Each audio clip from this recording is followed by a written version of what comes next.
गोर्खा राष्ट्रिय मुक्ति मोर्चाको दार्जिलिङ महकुमाको मुख्य सचिव सन्दीप लिम्बुले गत दिन भारतीय गोर्खा प्रजातान्त्रिक मोर्चाको नेता केशवराज पोखरेलले दार्जिलिङको सांसद राजु विष्टले संसदको शून्यकालमा मात्र दार्जिलिङ पहाडको कुरा उठाउने गरेको विषयमा टिप्पणी गर्दै सांसद विष्टको आलोचना गरेका थिए। यसैको सन्दर्भमा आज भाजपाको गठबन्धनमा रहेको गोरामुमो पार्टीको सन्दीप लिम्बुले पोखरेलले गरेको उक्त टिप्पणीको प्रतिक्रिया व्यक्त गरेका छन्। म सन्दीप लिम्बू, महासचिव गोरामुमो दार्जिलिङ ब्रान्च। म Suvarna Rai, executive member Darjeeling branch. आज विशेष यसरी प्रेस भेला गर्नुको मुख्य कारण चाहिँ के भने हिजोस्तिदेखि एउटा संस्थै भन्नु म माग्छु, माफी चाहन्छु। संस्थाको प्रवक्ताले माननीय सांसद राजु विष्टज्यूलाई एउटा बाँदरको उपनाम दिएको छ। मैले संस्था भन्नुको कारण चाहिँ अहिलेसम्म त्यो संस्था चाहिँ रजिस्टर्ड भएर एउटा पोलिटिकल पार्टीको रूपमा खडा भएको छैन। इलेक्सन कमिसन अफ इन्डियाले एउटा मान्यता दिएको छैन। जुन दिन हुन्छ त्यो दिन हामी पार्टी बनौँला। त मेन चिज के हो भन्दाखेरि जुन दार्जिलिङ पहाडमा जनताले एउटा आन्दोलन गरेको थियो 2017मा, त्यो जनताको आन्दोलनको भावनालाई कुल्चिएर जुन व्यक्तिहरूले जिटिए जनताले नकारेको चिज पहाडमा भित्राएर जबरजस्ती त्यहाँ बसेर जनताको बेरोजगार शिक्षित युवा युवतीहरूको निम्ति आएको प्रशस्त शिक्षक कोठाहरूमा अग्रिम पङ्क्तिको साथीहरूले शिक्षक नियुक्ति लिने काम गरे। प्रशस्त सबैलाई त्यो कुरो थाहा छ। स्वयं केशवराज पोखरेल पनि आरकेएसपीको शिक्षक नियुक्ति हुनुभयो।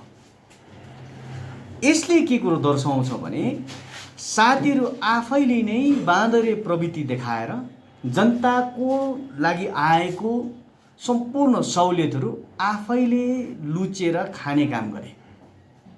अनि त्यो सांसद राजु विष्टमाथि गर्नुभएको टिप्पणीलाई हामी खण्डन गर्छौँ। अनि सांसद महोदयज्यूले जिटिएलाई स्क्राइब गरिनुपर्छ, जिटिए चुनाव हुनु हुँदैन भनेर जुन बयान दिनुभएको छ यसलाई हामी समर्थन गर्छौँ र यसलाई हामी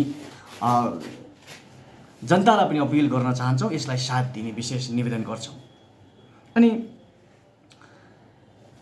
सांसद राजु विष्ट बाँदर नभएर उहाँ बाँदर रूपी, बाँदरदेखि पनि माथिल्लो दर्जाको उहाँ हनुमान हुन्।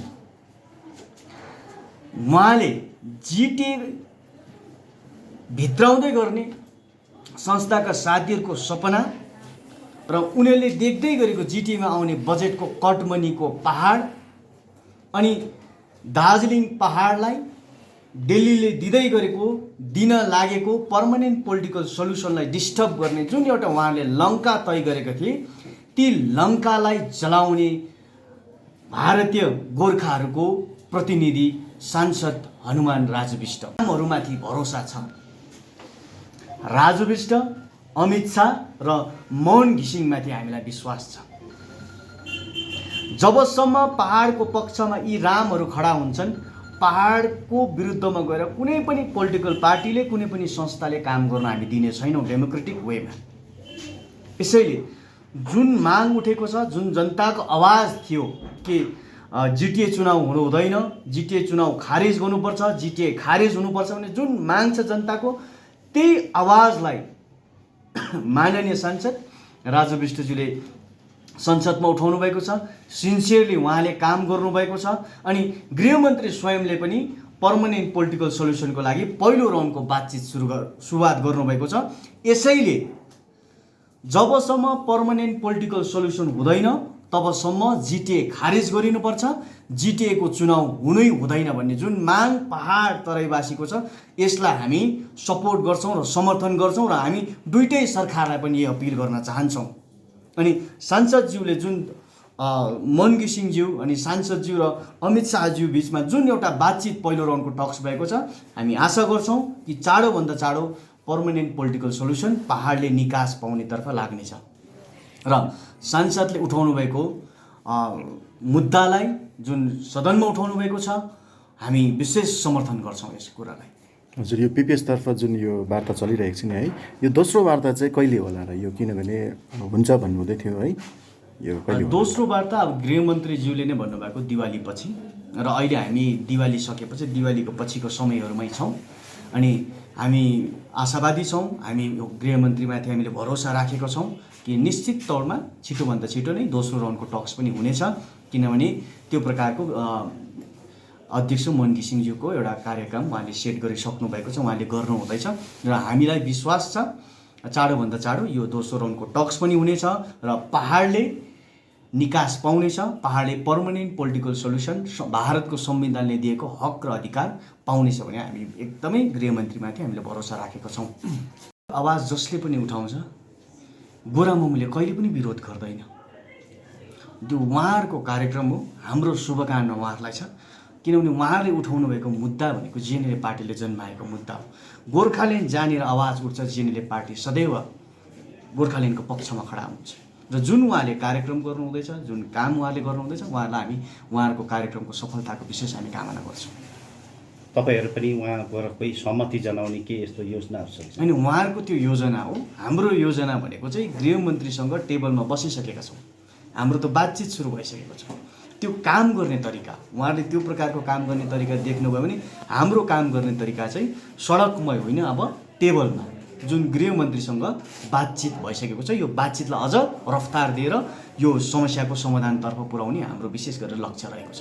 है यो पिपिएसलाई लिएर अलिकति यहाँनिर असमझ के भइरहेको छ भने यहाँनिर विपक्षी दलहरूले ठाडो शब्दमा तपाईँहरूलाई एउटा आक्षेप छ नि है, यो जुन चाहिँ त्रिपक्ष वार्ता हुँदैछ यो राज्य र केन्द्रको दुईजनाकै मिलीभगतमा यो व्यवस्था भित्राउने पहल हुँदैछ भने यसमा तपाईँहरू अलायन्स पार्टी है यसलाई कस्तो प्रकारले साह्रै राम्रो कुरा गर्नुभयो तपाईँले।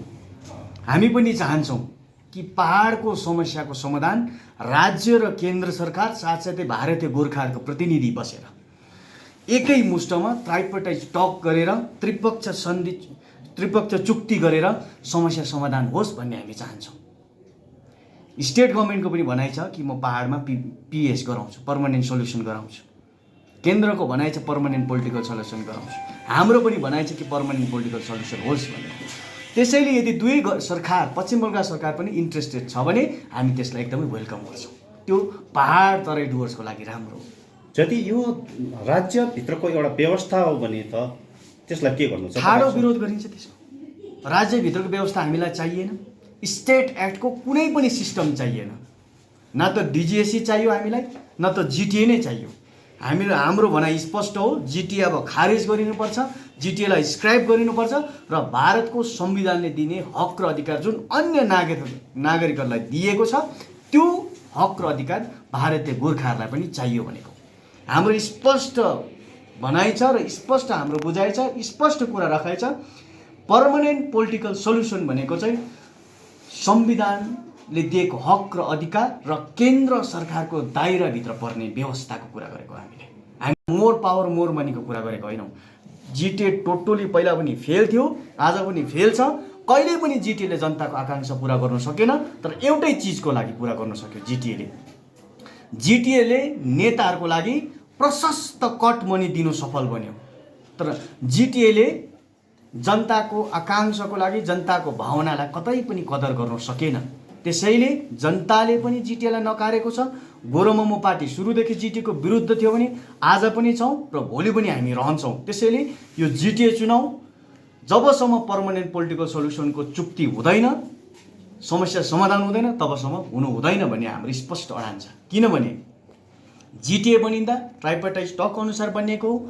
गृहमन्त्री स्वयं आएर विटनेस बस्नुभएको जिटिएको चुक्तिको साइन गर्दाखेरि आज त्यही गृहमन्त्रीले त्यही पोस्टमा त्यही जग्गाले आज दार्जिलिङको लागि पर्मानेन्ट पोलिटिकल सल्युसनको लागि टक्स बोलाएको छ भने स्टेट गभर्मेन्टले जुन प्रकारले यहाँनिर इलेक्सन गर्छु भन्दैछ यसलाई हामी ठाडो खण्डन गर्छौँ, यसको हामी विरोध गर्छौँ। किनभने